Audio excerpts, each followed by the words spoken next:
All right, we'll go ahead and get started. Thank you very much. Welcome to the Mesa Area Drainage Master Study Virtual Public Meeting. For our presenters tonight, I'll ask them to kind of wave whenever I say their name. We have Mark Frago, he's the Flood Control Project Manager. We have Matt Carroll, a Flood Control Project Manager. We have Lance Webb, the City of Mesa Project Manager. We have Patrick Wolf, a Consultant Project Manager with Dibble Engineering, and Justin Beeler, the Consultant Drainage Lead with Dibble Engineering. We also have Kim McMahon, she's the Flood Control Public Information Officer, and I'm Teresa Mackinen, so I'm going to be helping us kind of manage our time this evening. So tonight's purpose is it's an informational meeting, really to provide information on the study objectives and to present the study modeling results.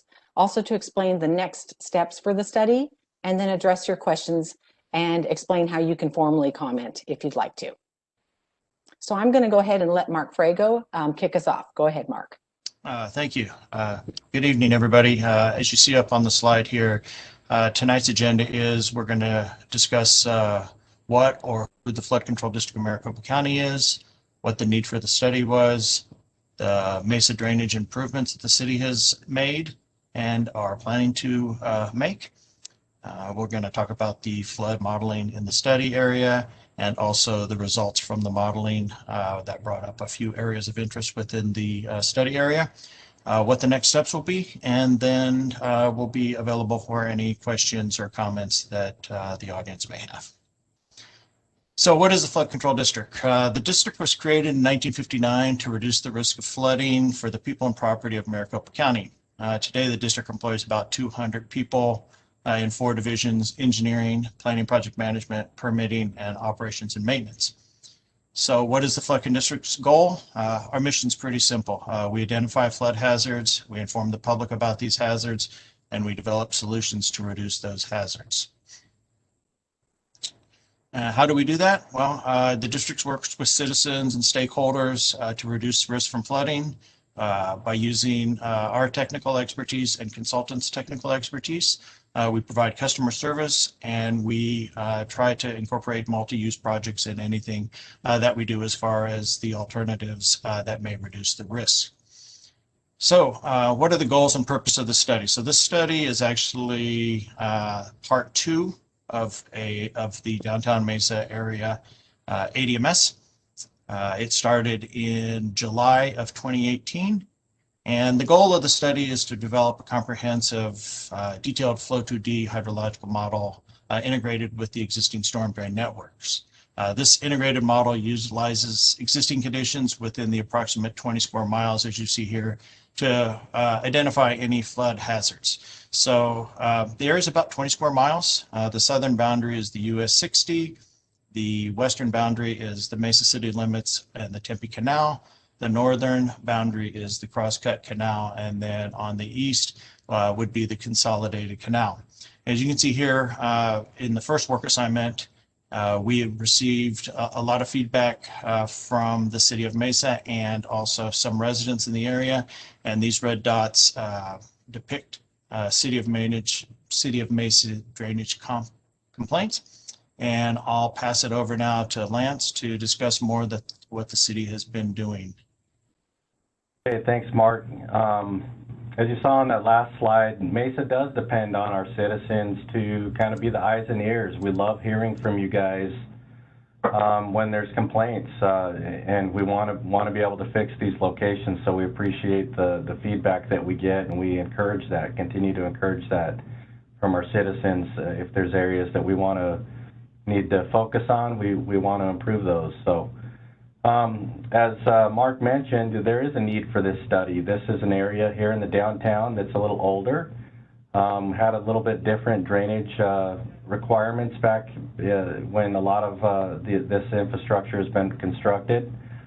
And then in 2014, many of the citizens were probably around then, we had some significant flooding. We had a couple of events that hit some neighborhoods pretty heavily, and so it caused us to take a step back and say, what can we do to improve this? And so we've worked in conjunction with the flood control here to identify projects that can be of benefit and value to this area. To date, since the those large events that we experienced back in 2014. We've done 22 different drainage projects within the city to alleviate some flooding or drainage issues. We currently have 3 in design now also. We focused quite a bit on construction for significant regional drainage improvements, impacting some of our watershed areas on the Main Street, Broadway, and the Emerald Acres neighborhood. Some of the other things that we did as we expanded the light rail up to Gilbert Road, that provided another opportunity to provide some retention for some of the flooding issues that were happening along Main Street. So the combination of those things, along with some of these large regional areas that we were able to provide retention, and another thing that we did that was pretty significant here in the city was we added, at where we do have pump stations, we had the ability to add cameras to remotely monitor those locations, improve those pump stations along a number of those different pump stations on the US 60, and currently are in design with 2 and under construction with 1 now. One other thing that we did that added a significant value to Mesa in terms of our flood response and working with the flood control is we were able to add identify where there was a need for rain gauges throughout the city. So we were able to add 15 new rain gauges, 2 of which are actually full weather stations that provide localized flood awareness when we have flood alerts. And then we've in joint venture worked with the flood control to do some hydraulic studies here in the downtown and then some areas out on the east side. So we're pretty happy with some of those improvements, and this study was basically an attempt to look at how those improvements have impacted or improved what we experienced since 2014. I'm going to go ahead and turn time over to Justin, and he'll talk a little bit about the modeling that they did with this study. Good evening, everyone. My name is Justin Beeler. I work with Dibble. I'm one of the lead technical drainage engineers on this project. And you've heard that name Flow2D come up. That's the software that we use to model the drainage area and get some information about where the flows are going and what those depths are, and identify where those hazard areas or areas of interest are located. And so this photo that you see on the screen here is from a different watershed, but it kind of gives you an idea of what that model is able to generate for us to help us understand where those flows route to and combine and pond behind walls and buildings and things like that. So I'll spend a little bit of time, try not to bore you too much, and just give you a little background on how the model works. So as was mentioned before, the watershed is 20 square miles, and what the Flow2D model does is you input information about the terrain using a 15-foot by 15-foot grid. So it's very detailed. Each one of these grids has information about the average elevation and the surface covering. You know, is it dirt and the water's going to infiltrate into the ground, or is it pavement and it's going to stay on the surface? And then the model does calculations to figure out how that water runs off and combines with other flows and ponds up.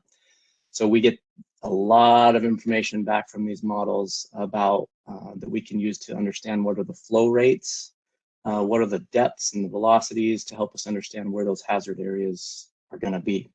Some of the information that goes into the model, all of the, the houses are areas where water can't be stored. And so we account for all of those building footprints. We look at the walls, and if they're significant, hydraulically significant, and they block flows, then those are included in the model as well.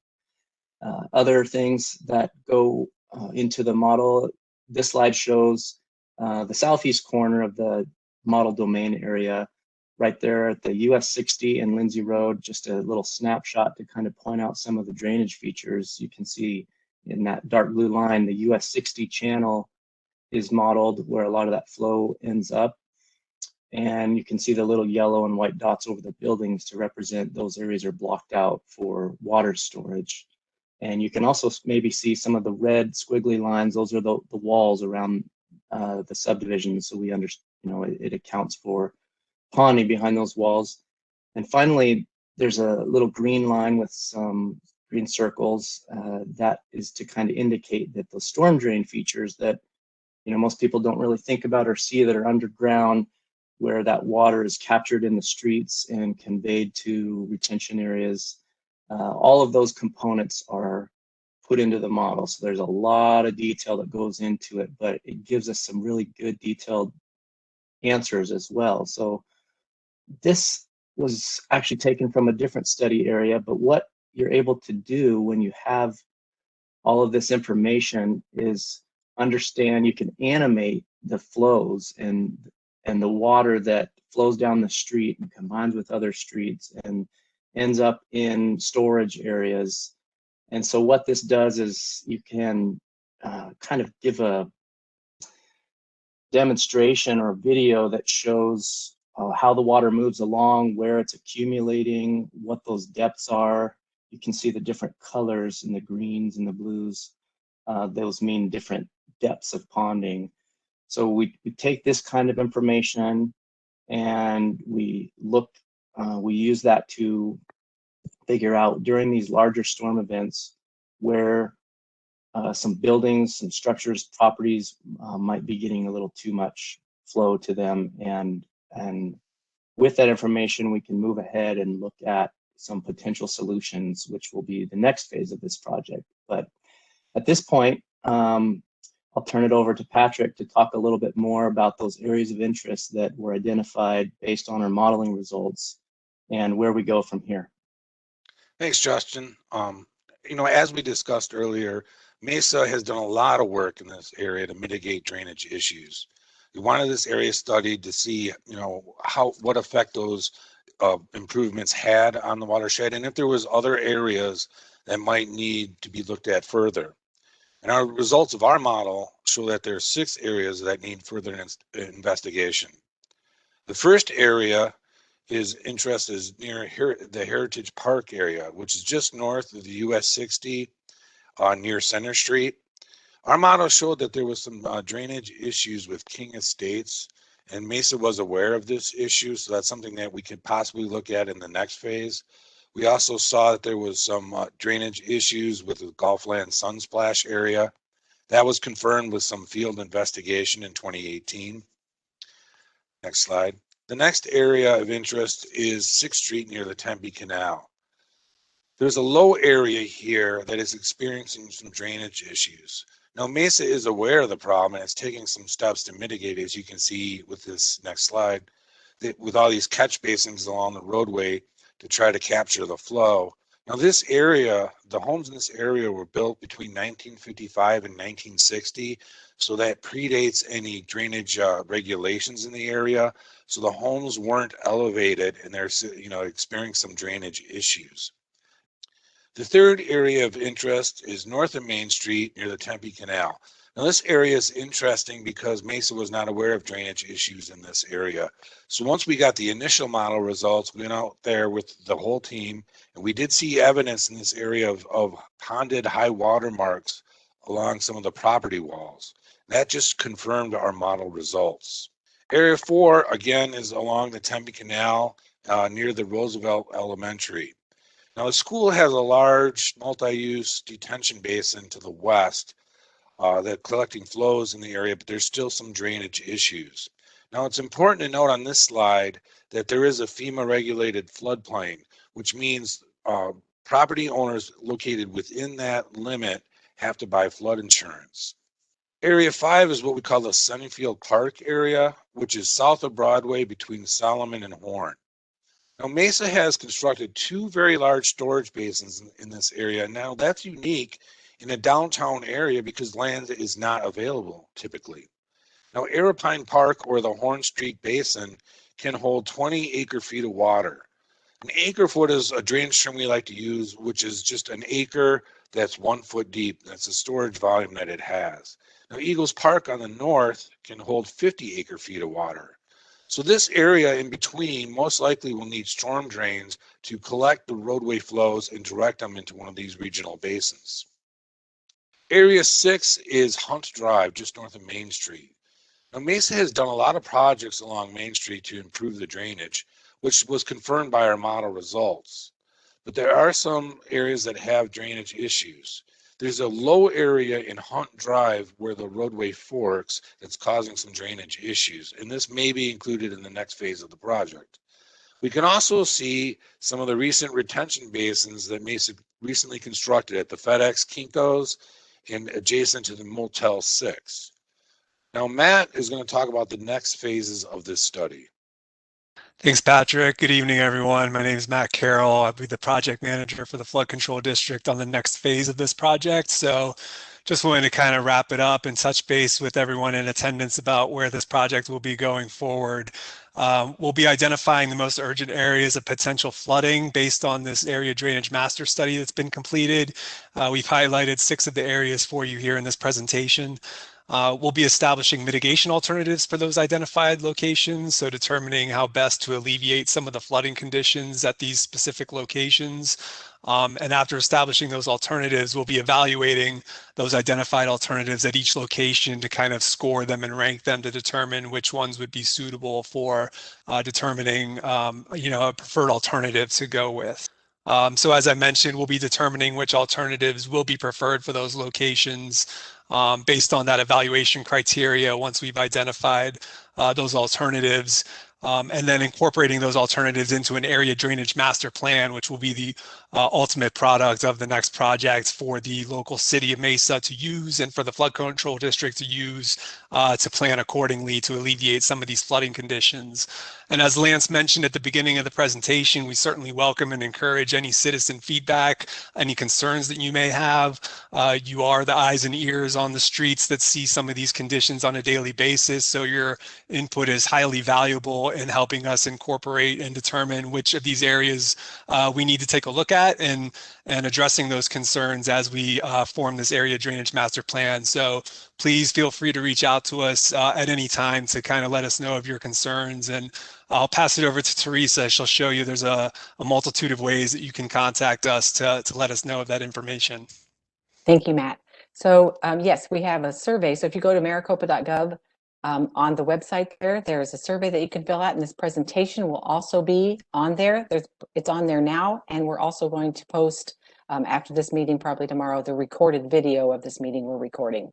If you have additional questions after this meeting, you can contact the Flood Control District for that. All right, let's go ahead and open up for any questions anyone may have. Again, please use the chat function. If you click on that, enter your question, that'll come to me. I do have one question here. All right. When is the next phase supposed to start? You talked about, Matt. Yeah, great question. So the next phase right now, I would estimate April is probably when we'll get started. Possibly earlier if we really are able to get moving on things, but we are wrapping up this study that we've been highlighting for you here tonight. So we do want to wrap that up and make sure that we have that all finalized as we move on and transition into the next phase. So, so I would estimate April would be a good date for us to get rolling. Thank you for the question. Okay, how about this one? Will this study change the flood zones so we don't have to pay for flood insurance? This study will not change the FEMA flood zone. In this 20 square miles, there's less than 1% that's in the FEMA flood zone. As Patrick showed you, it's just some of the flood zone AH against the Tempe Canal there. And we are not planning on adding any additional flood zones. So currently right now, there will be no modification to the current effective FEMA floodplain. Okay. Let's see, I have another question coming in now. When will construction begin for any improvements there might be? I could handle this one again. there will not any construction will not occur prior to after the ADMP phase. As Matt said, our next step, we will have to go through and look at some of the preferred alternatives for some of these areas of interest. And we're thinking that the ADMP should take about a year or so. And then after that, it will depend on fund availability and priority with the city and the district. Yeah, and I'll just chime in too, as far as the ADMP area drainage master plan is concerned, where we will be establishing those alternatives. You know, we're slated to try and start the project by the beginning of April, but we welcome feedback at any time. I just want to make that clear for the citizens. So, you know, if you have concerns over the summer, you know, or into the fall that you see flooding concerns locally, please feel free to reach out to the district or to Lance at the city of Mesa at any time, and we can work to highlight those areas and incorporate that into the plan. Okay. Who pays for any improvements? I guess that's another one for me. If there are any proposed improvements, the city and the district could share in these costs if certain criteria are met. Hey, Teresa, I can probably add on to that a little bit. A lot of times, like Mark just mentioned, we do enter in an IGA with the flood control district. A lot of the improvements that we don't have stormwater per se, stormwater bonds that we put out at the city of Mesa, because that would put against our secondary tax, which we choose not to do that. But we do fund when we have larger projects with roadways and we see a need with some of these drainage improvements. We do that with our local street sales tax in some cases. So. Thank you. The next question is, what are 3 projects under construction? The 3 projects that are currently in design. So the one project that we're currently working on as a pump station is at actual Emerald Park right now.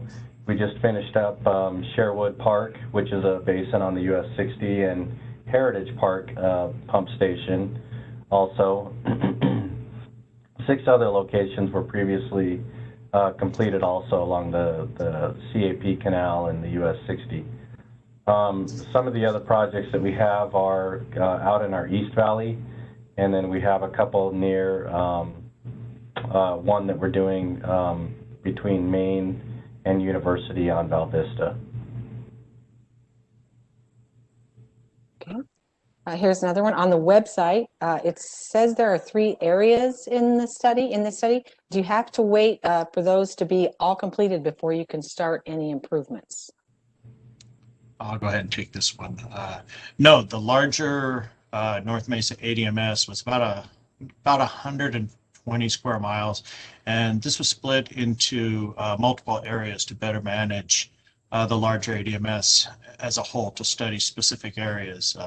This is area number 3, and there have been 2 other areas that have been studied, both in the far East Mesa area adjacent to Main Street and the 202 and the county line. So no, it does not depend on all the other ones to be able to start and stop. All right, I don't see any. So I'm going to thank everybody for your time this evening, for spending your time with us. Don't forget that we are recording this, so we'll put this up on the website. It'll be available. And if you have any questions, also I meant to tell you, when you leave here, when you exit out of this meeting, there will be a survey that pops up. So please take the time to fill that out as well, and that way you can submit your comments to us on that form. Thank you very much, and you have a wonderful evening. Good night. Thank you. Good evening, everybody.